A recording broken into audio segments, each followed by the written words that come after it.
이제 오늘은 이제 매우 중요한 시간이 잡았어요. 창세기 23장 말씀을 나누게 됐는데, 형제님들이 먼저 한 절, 자매님들이 한 절 교독해서 23장을 전체를 다 읽겠습니다. 형제님들이 먼저 읽습니다. 사라가 127세를 살았으니 이것이 곧 사라가 누린 횟수라. 사라가 가나안 땅 헤브론 곧 유다의 아르바에서 죽음에 아브라함이 들어가서 사라를 위하여 슬퍼하며 애통하다가 그 시신 앞에서 일어나 나가서 해족속에게 말하여 이르되 나는 당신들 중에 나그네여 거류하는 자이니 당신들 중에서 내게 매장할 소유지를 줘 내가 나의 죽은 자를 내 앞에서 내어다가 장사하게 하시오. 해족속이 아브라함에게 대답하여 이르되 내 주여 들으소서. 당신은 우리 가운데 있는 하나님이 세우신 지도자이시니 우리 묘실 중에서 좋은 것을 택하여 당신의 죽은 자를 장사하소서. 우리 중에서 자기 묘실에 당신의 죽은 자 장사함을 금할 자가 없으리이다. 아브라함이 일어나 그 땅 주민 해족속을 향하여 몸을 굽히고 그들에게 말하여 이르되 나로 나의 죽은 자를 내 앞에서 내어다가 장사하게 하니 당신의 뜻일진데 내 말을 듣고 나를 위하여 소아의 아들 에브론에게 구하여 그의 반머리에 있는 그의 막벨라 부를 내게 주도록 하되 충분한 대가를 받고 그 부를 내게 주어 당신들 중에서 매장을 소유지가 되게 하기를 원하노라 하매 에브론이 해족속 중에 앉아있더니 그가 해족속 곧 성문에 들어온 모든 자가 듣는 데서 아브라함에게 대답하여 이르되 내 주여 그리마시고 내 말을 들으소서. 내가 그 밭을 당신에게 드리고 그 속의 굴도 내가 당신에게 드리되 내 동족 앞에서 당신에게 드리오니 당신의 죽은 자를 장사하소서. 아브라함이 이에 그 땅의 백성 앞에서 몸을 굽히고 그 땅의 백성들이 듣는 데서 에브론에게 말하여 이르되 당신이 합당히 여기면 청하건대 내 말을 들으시오. 내가 그 밭값을 당신에게 주리니 당신은 내게서 받으시오. 죽은 자를 거기 장사하겠노라. 에브론이 아브라함에게 대답하여 이르되 내 말을 들으소서. 땅값은 은 400세겔이나 그것이 나와 당신 사이에 무슨 문제가 되리까? 당신의 죽은 자를 장사하소서.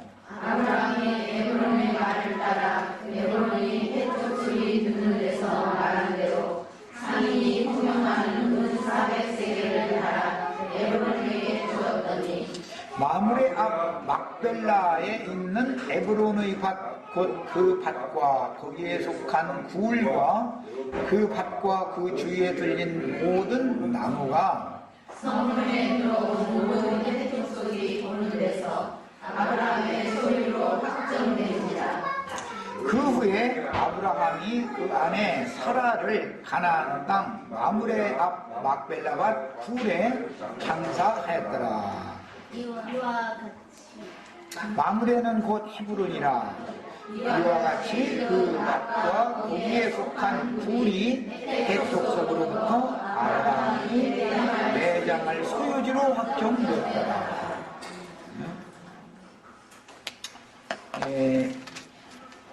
창세기 23장 지금 같이 읽었는데 읽으시면서 어떤 구절이 제일 반복해서 여러 번 나왔어요? 내 죽은 자, 당신의 죽은 자 이렇게 돼 있는 말씀이 반복해서 나왔죠. 죽는 것도 마귀 앞에서 죽는 사람들이 있고 아브라함의 하나님 앞에서 죽는 것이 있어요. 그래서 성도의 죽음이라는 것과 세상 사람들의 죽음이라는 건 성경에서는 전적으로 다르게 기록된 것을 아셔야 되겠어요.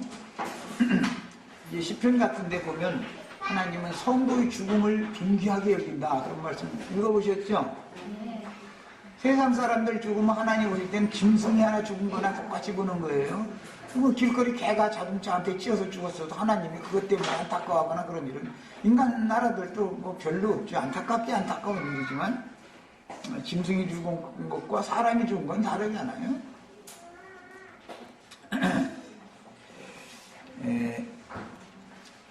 아브라함이 나의 죽은 자를 내어다가 장사하게 해달라고 그랬고, 해족속은 아브라함 보고 당신의 죽은 자를 내어다가 장사하시오 이렇게 자꾸 얘기를 했어요. 그러면 아담의 아내였던 하와도 죽었죠. 여자도. 그 흑사람 아담의 아내가 죽은 것과 저주받은 사람의 아내가 죽은 것과 복의 근원인 아브라함의 아내가 죽은 것은 당연히 다르죠. 똑같은 죽음을 죽어도 우리 임명희 자매가 죽는 것과 지나가는 아저씨가 죽는 것은 전혀 다른 거예요. 지나가는 아저씨가 세상적으로는 뭐 높은 지위에 있고 훌륭한 사람일 수가 있죠. 훨씬 더. 우리 임명희 자매는 뭐 이제 그런 사람은 비교가 안 되게 볼 수가 있죠. 세상에서는. 그래도 하나님이 누구의 죽음을 더 존귀하게 보느냐라는 것은 하나님이 보는 눈이 중요한 거니까 이건 굉장히 중요한 말인 거예요. 우리 형제 자매님들은 원래 다 죽은 자들 가운데에서 살리심을 받았죠. 관악산에 지금 놀러가는 아주머니 아저씨들 전부 하나님 보시기엔 다 죽은 자들이잖아요. 그러니까 우리는 산 자들이에요. 그래서 아브라함의 하나님은 죽은 자들이 하나님이 아니고 산 자들이 하나님이다 그런 거예요. 이렇게 산 자들의 죽음이 있고 죽은 자들의 죽음이 있는 거예요. 그냥 죽은 자는 죽은 자들로 장사하게 하고 너는 나를 따르라. 이제 예수님 이렇게 제자들 보고 말씀하셨는데 그런 말씀의 의미를 하나님이 생각하고 있는 하나님의 관점에 맞춰서 오늘 우리가 이제 말씀을 상고를 하는 거예요. 이런 모든 말씀들은 궁극적으로는 모든 철학이라든지 과학이라든지 모든 종교의 파생과 관계가 되는 말이고 영생하는 진리의 세계를 누가 들어갈 수가 있을 것이냐 하는 문제와 관계가 되는 말이기 때문에 사실은 사람으로 세상에 보냄을 받은 모든 인간들이 지향하고 궁극적으로 추구하는 인생의 최종 목적을 오늘부터 이제 몇 주간에 걸쳐 말씀을 나누게 될 거예요. 말씀 내용들이 단순하게 보이지만은 사실은 이게 이제 영생하시는 하나님께로 데려감을 받는 문제와 관계가 되는 아주 중요한 문제를 제시하고 있기 때문에 오늘 말씀 특별히 자료를 다 해드렸어요. 자료를 아주 또박또박 정신 들여서 다 읽으셔야 되겠어요. 자, 우선은 오늘 첫 시간 자료를 요약해서 이제 내가 이제 글로 이렇게 표시를 해놨는데 창세기 23장은 사라의 죽음은 대표적인 것이고 성도들 모든 성도들의 죽음을 대표하는 거예요. 사라의 죽음이라는 거는 사라가 몇 살에 죽었다고 나왔죠? 127세에 죽었다겠죠? 아브라함은 그럼 몇 살에 죽었어요? 175세에 죽었어요. 그건 앞으로 창세기 이제 25장에 또 나오는 말인데 25장 10절로 9절 사이에 나오는 말이에요. 사라와 아브라함의 죽음이라는 건 굉장히 중요한 거예요. 성경에서. 아담과 하와도 죽었죠. 아담과 하와의 죽음은 짐승이 죽은 거나 똑같은 거예요. 그냥. 그러나 사라와 아브라함의 죽음은 전혀 다르게 취급된다. 성경이 말하는 의도가 다르다라는 걸 우선 오늘 뭐 오셨으니까 이거 한 가지만 딱 마음에 알고서 돌아가도 나라는 존재는 살아온 어떤 세상 나라 유명한 대통령이니 뭐니 그런 사람들과도 보다도 훨씬 신분이 높구나라는 걸 꼭 아셔야 돼요. 가끔 그런 얘기하지만 세상에 어떤 지도자가 되어져 가지고 내가 당신을 필요로 하니까 나한테 들어와서 뭐 비서가 되어달라든지 아니면 어떤 장관 자리 하나를 좀 맡아 하라든지 그러면 황공무지소 속에 나가면서 그냥 동네 잔치하고 그날이라고 들어가죠. 그런데 우주의 주인께서 오셔서 내가 너를 필요로 해서 내가 너한테 자리 하나 줄 테니까 와서 좀 내일 좀 도와다고 그러면 그게 무슨 소리인지 몰라. 만약에 그럼 그건 짐승만도 못한 인간이죠. 아니 우주의 주인이 부르시는 것이 더 존귀한 거예요. 세상 대통령이 부르는 것이 존귀한 거예요. 신분을 아셔야 돼요. 신분을. 예. 우리의 신분이 어떤 신분인가를 아셔야 되는 거예요. 예. 그래서 성도의 죽음과 세속 사람의 죽음은 성경에서는 달리 취급된단 말이에요. 성도는 육신의 몸이 죽지만 완전히 죽는 거예요? 죽음이 없는 거예요? 이것을 알아야 돼요. 그러니까 당연히 성도의 죽음과 장사라는 것이 얼마나 성경에는 중요하게 다뤄지는지를 바르게 가르침을 받아야죠. 하나님은 영생하시는 하나님이다. 이렇게 돼 있어요. 이 영생이라는 말은 창세기 시작에 3장 22절에 금령의 나무실과를 먹은 사람이 생명나무실과도 따먹고 영생할까 하노라 하는 데서부터 처음 영생이라는 말이 나오기 시작하죠. 창세기 3장 22절에 거기서부터 나오기 시작하는 말이 영생이라는 용어는 너무나 많이 나오기 때문에 이건 다 찾아서 말할 수는 없어요. 창세기 3장 16절 우리 손녀딸들 나하고 이제 영상 통화할 때 보면 이제 찬송 불러요. 영생을 얻으리로다. 이제 그것을 난 이제 영어로 막 불러줬었는 거예요. 난 뭔 소리인지 알아듣도 못하지만 어쨌든 영어는 했었는 거예요. 근데 예, 우리는 지금 다시는 죽음이나 곡하는 것이나 애통하는 것이나 아픈 것이나 이런 것과 상관이 없는 영생을 이미 얻었어요. 하나님의 세계만이 영원한 세계, 하나님만이 영생이단 말이야. 이 영생이라는 용어는 올람이라는 단어와 생이라고 하는 살다라는 단어가 이제 합성어인데, 이 말은 올람이라는 용어는 사람으로서는 알 수가 없는 과거나 미래를 일러서 영이라고 그래요. 이제 우리나라 말로 그냥 길영자 이렇게 간단하게 이렇게 이런 거 이게 이제 막 얼음 빈자가 영생인데 영이다 길고 길다. 예? 이제 그런 이제 이 글자가 이게 한자인데 이 영이라는 말은 사람으로서는 알 수 없는 과거나 미래라는 뜻이에요. 성경에서 말하는 영 길다라는 말은 사람은 알 수 없는 거예요. 알 수 없는 과거 또는 미래. 그래서 이런 경우를 멜기세덱의 하나님은 영생하시는 하나님이니까 어떤 하나님이라고 그랬죠? 시작도 없고 끝도 없고 그렇게 말하는 거예요. 표현할 수가 없으니까 그 영이라는 말이 그런 뜻이에요. 생이라는 말은 그 하야라는 이 말은 이제 살다, 산다, 흐른다, 생명 이제 그런 뜻이고 그래서 그걸 올람과 하야라는 용어가 합성어된 말이 영생이라는 뜻이에요. 개념적으로 보자면 완전한 생명이다 그런 말이에요. 완전.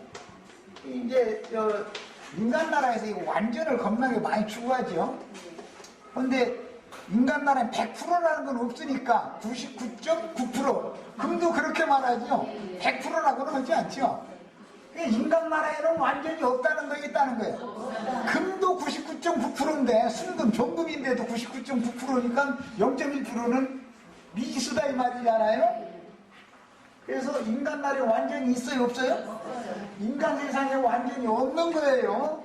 그런데 사람이 완전을 추구하는 것을 종교라고 그래요. 이게 이제 철학에서 나온 거예요. 이게 무슨 뜻이냐면 박다는 말인데 박다. 이게 학문 중에서 제일 밝은 학문이 철학이다 이제 그래요. 그런데 진짜 밝은 것은 그리스도 이란 말이에요. 그리스도. 지혜와 지식이 최고, 사람으로서는 도달되거나 상상하거나 미칠 수 없는, 이해할 수 없는 모든 것까지 통달하시는 하나님이 그리스도다. 예수 그리스도, 예수님이다 이 말이에요. 이것을 믿는 사람을 믿는다 그래요. 그러면 그분의 지혜와 지식과 모든 것을 우리에게 준다. 이제 그리고 이 하나님 그분의 지혜와 지식을 얻어야만 영생이라는 말은 개념이 뭐냐면 완전한 생명이다 그 말이에요. 완전한 생명, 완전한 생명이다 이 말이에요.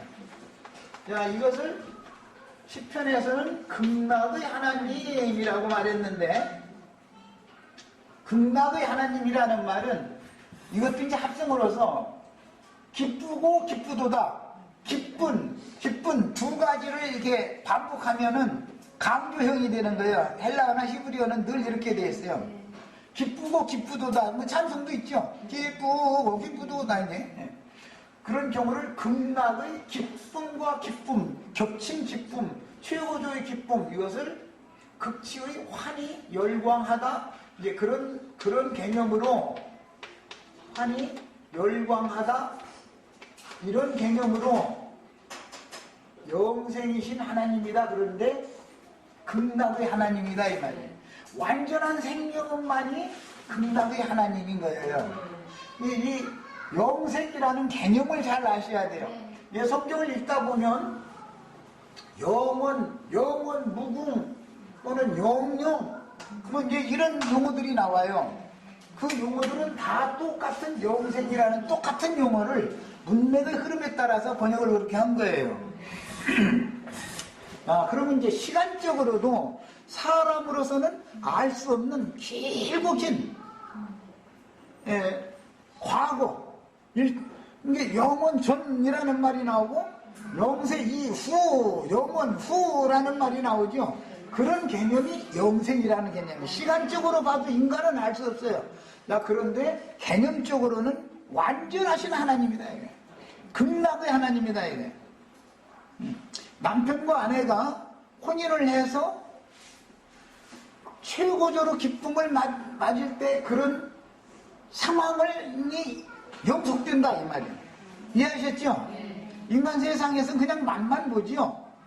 세상에 기쁜 일이 있어도 그냥 지나가는 거잖아요. 다 육신의 일이니까. 그럼 다 왜? 표상이기 때문에. 그러나 하나님의 세계에서는 그것이 영속된다. 이거 영원히 지속된다 그 말이에요.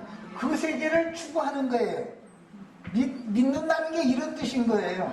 그냥 간단한 얘기가 아니죠. 그러니까 영생을 얻는다 이 말이 그렇게 그냥 세상 사람들이 생각하는 그런 간단한 내용이 아니란 말이에요. 완전한 생명을 얻는 것을, 누리는 것을 말하는 거예요. 극락의 하나님의 세계에 이르러서 극치의 기쁨과 환희를 영원토록 끊임없이 누리는 거, 이것을 영생이라고 해요. 반대말로는 영멸이라는 말이 있어요. 영멸. 영원한 멸망이라고 그러죠. 이것은 멸망이 완전하다. 그런데 멸망이 완전하다. 시작도 끝도 없는 무궁한 구름텅이에 계속 떨어진다. 어둠 속으로 계속 떨어진다. 그런 뜻이에요. 영멸이라는 말이에요. 근데 영생과 영멸을 이해를 하셔야 돼요. 영멸의 세계는 첫 아담이 뱀에게 미혹당했을 때 마귀의 세계로 끌려 들어가면 영멸의 세계예요. 마귀의 정신 세계는 영멸 세계인 거예요. 흔히 말하는 지옥에 떨어진다 이렇게 말하죠. 영생의 세계는 반대로 그러면 예수 그리스도의 정신 세계는 영생이다 말이에요. 극치의 환희, 영광, 누림, 완전한 생명의 세계라고 하는 것은 예수 그리스도의 정신 세계를 말한단 말이에요. 자, 그 다음에 모든 인간은 반드시 극락의 하나님께로 나가야 되는 것이다. 극락의 하나님께로, 영생의 하나님께로 나가지 못하면 어떻게 된다고요? 영멸의 세계로 간단 말이에요. 사람이라는 건 육신은 한번 와서 시간이 차면 돌아가지만 흙으로 돌아가. 흙에서 온 것은 흙으로 돌아가요. 그러나 아래에서 난 영혼은 아래로 들어가는 것이고 위로부터 온 영혼은 위로 올라가는 거예요. 육신이 몸만 아래에서 나온 게 아니고 몸속에는 정신이라는 것이 들어있는데 마귀와 연합되어져 있는 정신은 아래로 내려가는 것이고 그리스도와 위로부터 오신 위에 계신 그리스도와 연합된 영혼은 위로 가게 돼 있는 것이다 이게. 그러니까 이것을 준비하는 기간이 이 생에서 복음을 듣고 이 복음 말씀이 진리의 세계를 추구하는 이 진리의 말씀이 깨달아져서 믿어졌느냐 이 문제와 관계가 되는 거예요. 모든 문제는 영생이든지 영멸이든지 이 생에서 준비하는 거예요. 이 생에서 다 결정나는 거예요. 그리고 자, 그 다음에는 모든 사람은 흙사람은 짐승인간으로 본다. 짐승으로 본다 이거예요. 그럼 뭐 우리나라 사람들은 잘 알죠. 10이 간지해가지고 다 12 짐승으로 대표되어 있죠. 다 띠들 다 받아가지고 있죠. 육신은 다 짐승의 세계에서 짐승으로 보는 거예요. 그래서 내가 조금 전에 여기 관악산에 지금 다 가방 메고들 아저씨 아주머니들 많이 올라가시는데 그분들은 거기서 뭐 낙상해가지고 만약에 죽었다 그러면 그 사람의 띠가 뭔가에 따라서 어떤 짐승이 하나 죽었구만 하나님의 관점은 그렇게 본다 이거예요. 그래서 사도행전 10장에 보면 복음을 전하는데 각색 짐승들에게 전하라 이렇게 돼 있죠. 사람한테 복음 전하지 각색 짐승은 새한테 복음 전하겠어요. 돼지한테 복음을 전하겠어요. 알아들어요 그게 짐승이? 그런데도 성경에서는 짐승들을 잡아먹으라 그렇게 말을 했죠. 그건 왜 그러느냐, 모든 인간들은 모두 하나님이 보시기에는 이런 영생의 하나님, 진리의 세계, 완전한 세계에 대하여 가려져 있어서 보지도 듣지도 깨닫지도 못한단 말이야. 창세기 23장 말씀을 다 성경을 읽어도 나처럼 성경 가르치는 사람이면 이단 나온 거예요. 이단. 예배당 목사님들한테 나처럼 성경 가르치는 사람 소개해보세요. 그 이단이더만 이럴 거예요. 성도의 죽음이나 사랑의 죽음이나 관악산 올라가는 아줌마 죽음이나 뭐가 다르냐고 이렇게 말할 거예요. 달라요. 성경에서는 성도의 죽음과 이 세상 짐승의 죽음은 다른 거예요. 그래서 우리가 이 생에서 해야 되는 가장 필수적인 일이 뭐냐? 짐승 인간을 벗어나야 된다. 그것을 벗는다. 그래서 이것을 성경에서 신약에서는 옛사람과 그 행위를 벗어버리고 그리스도로 옷 입어라 이렇게 말해. 그리스도가 영생이니까 그 말을 다른 말로는 영생을 취하라. 영생을 취하라. 우리가 옷을 입는 게 옷을 취해 입는 것이죠. 상징적인 표현이에요. 그 다음에는 그 궁극이 뭐냐? 죄 있는 사람의 모양으로 왔지만 사람 천사로 영광 중에 주와 함께 나타나는 거예요. 그렇게 나타나야 영생이신 하나님의 세계에 들어가는 거예요. 자, 일단은 이런 이제 큰 기본 틀과 윤곽을 가지고 오늘 말씀을 나눌 겁니다. 잠시 이제는 자료를 다 가지고 같이 읽어가면서 말씀을 나눌 겁니다. 지금까지 큰 윤곽을 설명을 했기 때문에 그걸 마음에 담아두시고 읽는 거예요. 창세기 23장에 계시되는 그 아브라함의 아내인 사라의 묘실과 장사하는 하나님의 짝인 모든 진실한 믿는 이들의 사후 세계에 대해서 지금 말하는 거예요. 그런데 사후에만 영생에 들어가는 것이 아니라 이 생에서 이것을 결정을 해야 된다라는 거 아까 내가 강조점으로 말씀을 드린 거예요. 영생이 무엇인가 영멸이 무엇인가를 잘 구분하셔야 돼요. 그 다음에 영생이라는 건 극락의 하나님께로 돌아가는 것이다. 이것은 완전하신 하나님의 세계, 최고 최상의 극치의 환희와 열광 하는 그런 정신세계, 영원히 지속되는 그런 세계로 들어가는 것을 일러서 영생의 세계로 들어간다. 그렇게 표현한 거예요. 그런데 이것은 시편 43편 4절을 찾아서 읽어보겠습니다. 아까 내가 그걸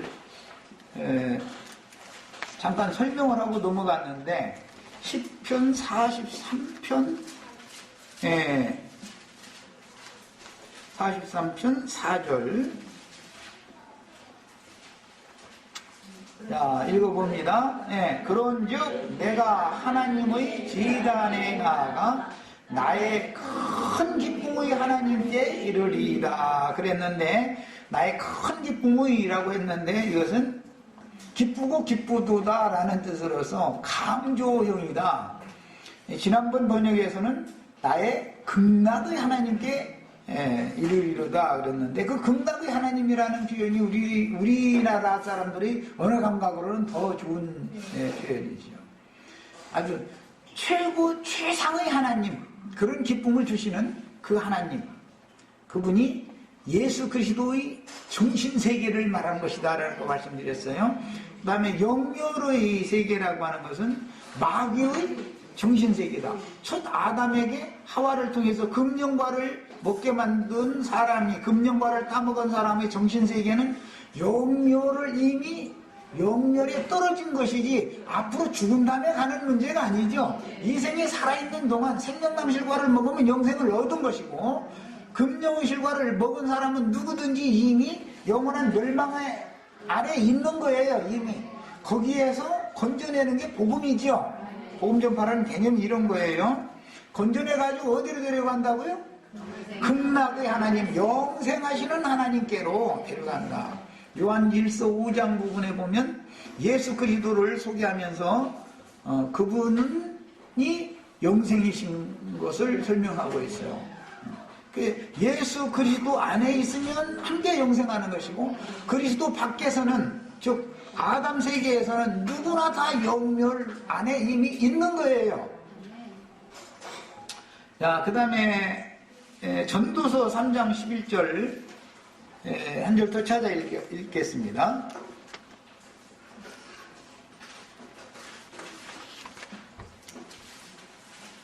전도서 3장 11절 하나님이 모든 것을 주시되 때를 따라 아름답게 하셨고, 여기 때를 따라라는 것은 창세기 1장에서 사시와 연한과 일자를 이루라 할 때 거기 사시에서 온 건데, 절기라는 말의 원문은 때를 따라 아름답게 하셨고 또 사람들에게는 영원을 사모하는 마음을 주셨느니라. 짐승에게 영원을 사모하는 마음이 있어요, 없어요? 사람과 짐승이 다른 점은 이거죠. 이 문제 때문에 철학이라는 것이 나오고 종교라는 것이 발생된 거예요. 짐승에게는 영혼을 사모하는 마음이 없죠. 왜? 잡혀 죽기 위하여 난 짐승, 이성이 없는 짐승이니까 영혼이라는 것을 추구를 안 해요. 그러나 사람은 죽지 않고 영원히 살 수 있는 길이 없을까, 이것을 추구하게 돼 있다 이거예요. 왜? 사람 속에 하나님이 숨을 불어넣으실 때 그 하나님의 숨 속은 영원하신 하나님의 숨을 불어넣었으니까 영혼을 당연히 사모하게 돼 있겠죠. 그런 거예요. 그런데 금령이 나무 실과를 따먹은 고장난 사람은 아무리 노력을 해도 영원 세계로 갈 수는 없단 말이에요. 종교, 철학 모든 방법을 다 동원해도 영생이신 하나님, 영원 세계는 절대 갈 수 없는 것이다. 극락의 하나님께 절대 이르지 못한다 이 말이에요. 이런 기본 원리를 알아야 예수를 믿는 도와, 진리의 도와 믿음의 도와 불신세계 사람들이 추구하는 종교인들의 도를 닦는다 그러는데 똑같이 도를 얻으려고 추구를 하는 거예요. 그럼 그 길, 득도한다 그러는데 길을 어디 하죠? 그 사람 아주 도통했더만, 또는 그 사람 득도한 사람이요. 이제 이런 말 많이 하죠. 그거 참 너무 좋은 말이에요. 우리 형제 자매님들 득도 다 하셨죠? 아직 득도가 안 된 모양이에요. 아직 오늘 이 말만 들었어도 깨달았으면 득도한 건데 아직 득도가 안 됐는데 대답이 나는 아직 득도를 못했다고 자신이 없는가 봐. 이미 영생을 얻은 사람이나 영생을 취하고 영생의 세계에 갈 수 있는 거예요. 앞으로 영생을 할 거다가 아니에요. 영생을 주러 오셨고 예수 그리스도를 믿음으로 받아들였으면 영생을 이미 얻은 것이지 앞으로 얻어라라는 말이 아니에요. 이해하셨어요? 그러니까 득도 다 하셨어요? 못했어요? 아이고 내가 어떻게 영원히 사는 도를 깨달았느냐고 득도를 했겠냐고 저기 목탁도 드리고 30년 수도한 스님도 그거 득도 못했다는데 내가 어떻게 하느냐고 그렇게 오래 걸릴 필요가 없어요. 30년 40년 목탁도 들게 해서 되는 게 아니에요. 창세기 23장 깨달으면 그냥 득도하는 거예요. 뭐 얘기가 간단해요. 그래서 다 그 길을 가르쳐주러 오신 분이 예수님이죠. 그래서 내가 곧 길이요 진리요 생명이다 그랬던 거예요. 예수 그리스도를 만나면 득도하는 거예요. 득도. 어디로? 예수님의 아버지께로 가는 길을 얻었다 이 말에 득도했다. 이 말은 얻었다라는 건 복닥쳐서 되는 게 아니고 하늘을 여시고 하나님이 계시의 힘을 부어서 깨닫게 해줬다 이거예요. 어떻게 하면 가는지 그 아버지께로 가는 극락의 하나님께로 가는 길을 예수님이 맨 먼저 앞장서서 가시면서 너희는 나를 따라와라 그랬어요. 예수님 따라가면 이제 다 극락의 하나님께로 다 가는 것은 이미 정해져 있죠. 내가 노력해서 가는 거예요. 그냥 따라만 가면 되는 거예요. 그런데 거기도 내가 따라갈까 하면서니까 주님이 이끌어 주셔야 되는 거예요. 다 데리고 가시는 거예요. 야, 이것이 아브라함이 어디를 이사를 가면 사라가 가기 싫어도 가야죠. 아브라함의 하나님이 아브라함만 데리고 가면 아브라함만 하나님 바라보고 쫓아가면 사라는 자동적으로 따라가게 돼 있어요. 사라가 아이고 내가 하나님께로 가겠다고 막 노력해서 사라가 가는 게 아니고 사라의 남편을 인도하시는 하나님을 믿은 아브라함이 너 이곳에서 여기까지 살고서 어디로 이사 가라 하면 네 하고 아브라함은 자기가 가고 싶지 않아도 가야죠. 상황이 이렇게 밀려서 그럼 아브라함이 이사를 가는데 사라는 떨어져서 이사 안 가요? 가요? 부부니까 같이 가는 거죠. 그래서 우리는 예수 그리스도로 말미암아 영생에 이르는 거예요. 그래서 누구든지 나로 말미암지 않고는 아버지께로 올 자가 없다. 그 말이 무슨 뜻인지 아시겠죠? 그런데 철학자들과 종교인들은 믿음의 도를 쫓아가는 게 아니고 사람이 연구하고 노력을 해서 가려고 한다 이거예요. 최근에 우리 뭐 이제 그런 문제 때문에 남의 가르친 거 이거 부딪혀가지고 지금 이렇게 그냥 난리가 벌어졌었죠. 구원의 도를 너무 모르는 거예요. 맞아요. 사람이 뭘 어떻게 해가지고 가려고 그러는 거예요. 뭐가 되려고 그러는 거예요, 자꾸. 그러다 보니까 그냥 우리가 사랑하자, 뭐 하자 했었는데 나는 할 수 없으니 주님께서 선이 여기시는 대로 행하시옵소서 이렇게 해야지 우리가 뭘 하자 하면은 종교인이죠. 사람은 무조건 안 되는 거예요. 아무리 돌을 닦아도 소용없어요. 나는 뭐가 되었다라고 생각하는 사람은 목탁 놓고 내려오다가 반드시 옷바구니 가지고 나물 캐는 아가씨를 만나게 돼 있어. 근데 그거 그냥 한적 한 곳에서 만나. 이것도 시험도 아주 보통 그 시험을 당하는 게 아니고. 그러면 10년 공부가 10년 공도 나무앞에 답을 드는 거예요. 거기에 사람들이라도 많이 여러 사람 눈에 띄고 그러면은 뭐 시험을 피할 수가 있겠는데 이렇게 불러보니까 아무도 없는 사람이고 그게 완전히 그게 알고 보면 뱀이 임금겁 쓰고 나타난 여자지 그게 정상적인 사람이 아닐 거 아니요. 그런데 사람은 상황이 그러면 귀신이 홀려버리는 거거든. 꼼짝 못하고 당하는 거예요. 그리고 나서는 산으로 돌아 올라갔다 또 내려다가 또 그러면 지난번에 그랬으면 또 10년 후에는 안 그래야 되는데 사람이라는 건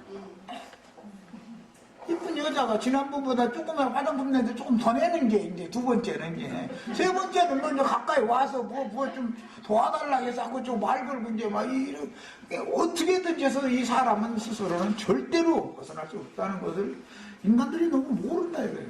그러면서 막 자꾸 뭘 해보려고 그러는 거예요.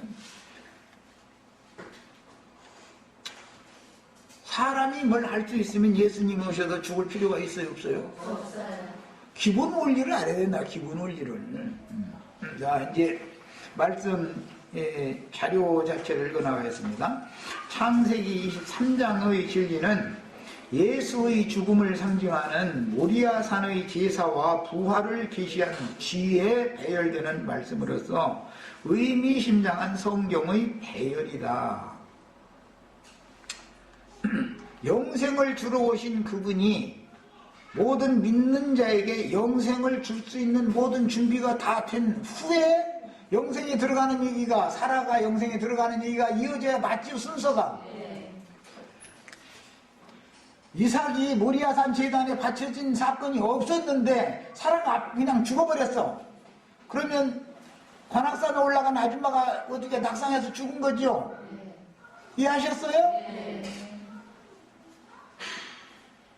이삭이 모리아산에서 드려지기 전에 사라가 죽으면 사라는 짐승 죽음에 지나지 않는 것이죠. 이것을 이해를 하셔야 돼요.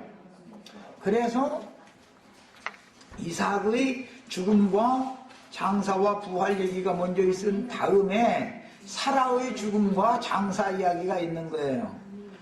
그러니까 자기 아들로 말미암아 아버지 어머니도 아브라함과 사라도 예수 그리스도로 말미암아 부활되죠.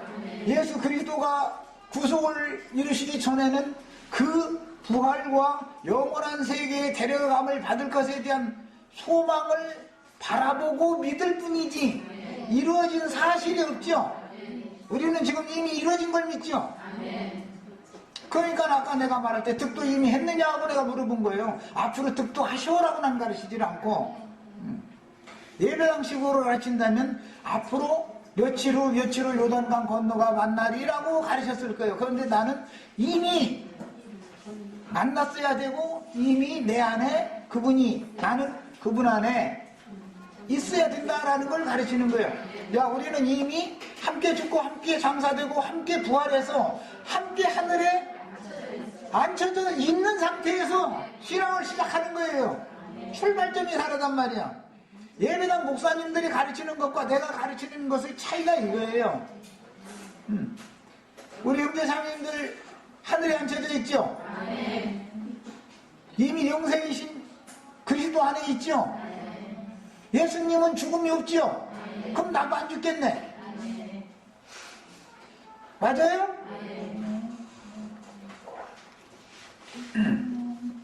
며칠 후 요단강 건너가서 만나는 게 아니고 지금 만났어야 된단 말이에요. 지금 이 생에서 이미 주님을 만난 사실이 있어야 돼요. 그래서 이제 기독교계식으로 하면 그걸 인격적으로 하나님과 교제를 할 수가 있어야 된다. 만나야 된다. 이런 표현을 많이 하는데 그 말은 참 좋은 말이에요.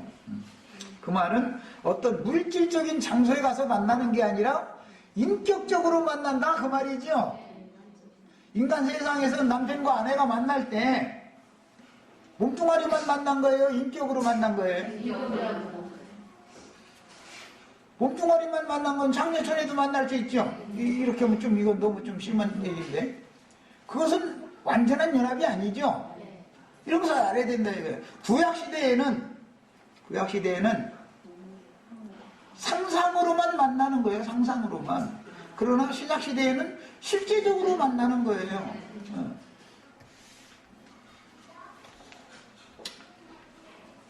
여기에서 성도의 죽음과 장사에 관한 말씀이, 즉 각자의 세상 끝날과 하나님의 경륜적인 세상 끝날이라는 것을 이제 잘 알아야 되는데, 이게 굉장히 어려운 부분으로 이제 왔어요. 나의 시작의 날은 내 조상의 허리에 있다가, 아버지의 허리에 있다가 내 어머니의 모태로 옮겨져서 때가 차야 되는 거니까 잉태되어지고 발주가 차워져서 해산을 했어요. 출근해서 나왔어요.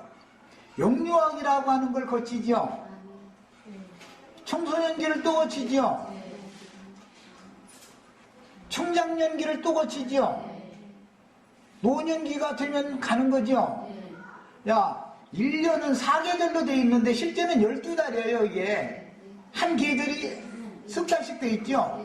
이스라엘에서는 이것을 7절기로 계시를 해요. 7절기. 그래서 네 때와라는 말은 사실은 7절기가 돌아가는 거예요. 이스라엘에서 6월절에서부터 초막절까지 7절기가 돌아가면 1년이 간 거예요. 이것은 내가 태어남으로부터 내가 죽는 날까지는 1년으로 상징한다 이거예요. 그 1년 동안에 매년 하나님은 농사를 하시죠. 하나님 농사는 1년만 하는 건 아니죠.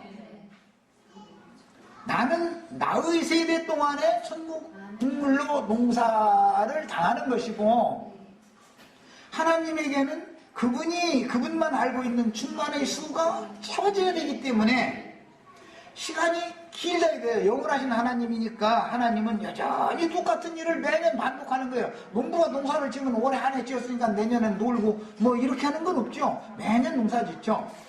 이와 같은 이치예요. 그런데 반드시 4계절이 지나간다.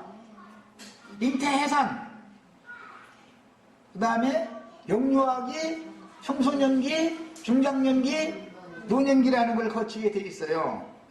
이것이 다 짐승의 세계로 말하자면 허물을 자꾸 벗는 거예요.